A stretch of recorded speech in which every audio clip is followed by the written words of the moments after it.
مبینہ کر دیا، کس نے ذروں کو اٹھایا اور صحرا کر دیا، کس نے قدروں کو ملایا اور دریا کر دیا، کس کی حکمت نے یتیموں کو کیا در یتیم اور غلاموں کو زمانے بھر کا مولا کر دیا۔ زندہ ہو جاتے ہیں جو مرتے ہیں ان کے نام پر، اللہ اللہ موت کو کس نے مسیحا کر دیا۔ انتہائی واجب احترام بزرگوں، دوستوں، بھائیوں، میں آپ حضرات کے سامنے 10 منٹ کے لیے حاضر ہوا ہوں۔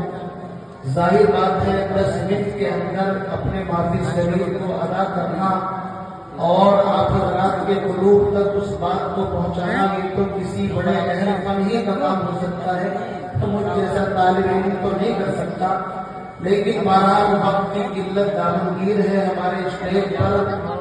ہم سب کے بڑے حضرت مولانا مفتی عبدالسمیع صاحب تشریف لا چکے اور ہمارے اس مدرسے کے سرپرست حضرت مولانا الیاس صاحب وہ بھی تشریف لا چکے ہیں، ابھی حضرت نے نعرہ لگوایا۔ ان حضرات کی موجودگی میں مجھے زیادہ بولنا یہ بھی کوئی مناسب نہیں ہے، بے ادبی کی ہے بڑوں کے سامنے، لیکن بہرحال حضرت مفتی صاحب کا حکم ہوا اور ہمارے مخدوم گرامی حضرت قاری اسرار صاحب کی شفقت بھی آپ حضرات کے سامنے حاضر ہوا۔ آپ حضرات سے ادب کے ساتھ سب سے پہلی گزارش یہ ہے کہ آپ حضرات اس انداز کے اندر جو ہمارے گاؤں کی روایت ہے، دور و دراز تک اس گاؤں کے جلسے کا بڑا نام ہے، بڑی شہرت ہے۔ ابھی میں دہلی سے تقریباً 15 دن پہلے پہنچا ہوں، گھر گیا اور فوراً گاڑی پوری کر کے واپس آیا۔ جب مدرسے کے اندر آیا تو میرے ذہن کے اندر جو ایک تصویر تھی گاؤں کی وہ مجھے نظر نہیں آئی، کیونکہ ہمارے یہاں کا ماحول یہ ہے، سڑکوں پر تو ماشاءاللہ وہاں گڑوے کے راستے سے لے کر گاؤں تک کی کافی چہل پہل نظر آئی۔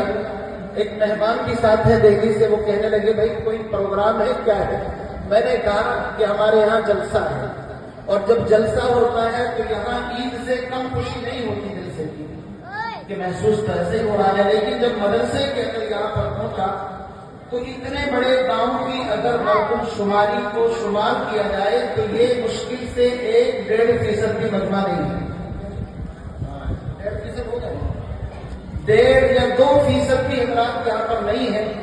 تو جیسے ہی میں گیٹ کے اندر داخل ہوا دل کو ایک دھچکا سا لگا، بڑی تکلیف پہنچی۔ اصل میں رات آنا تھا، لیکن رات ہمارے ایک عزیز بیمار ہیں، ان کی عیادت کے لیے چلے گئے اور پھر وقت نکل گیا تو سوچا حاضر ضرور ہوگا۔